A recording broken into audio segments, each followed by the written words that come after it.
So this is where it all starts. We started in the diagram where they make impressions of their tools in large blocks of all American-made steel.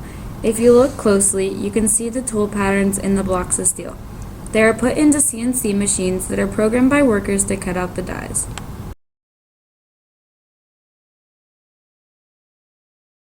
These tools are made by humans and robots. The process requires several steps. They start by heating the bars and then they bend them. Finally, they use those dies to shape the steel until it goes from a straight bar into the tool itself.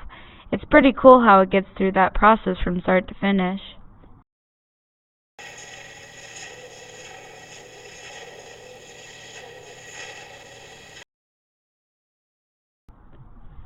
After the tools are cut out, skilled workers manipulate, grind, polish, and assemble each piece until the desired tool has been created.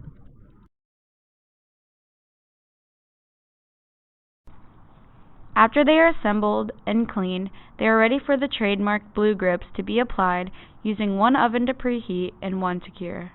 These handles are dipped at very high temperatures and are cured in 330-degree ovens. When they come out and are cooled, they are very high quality.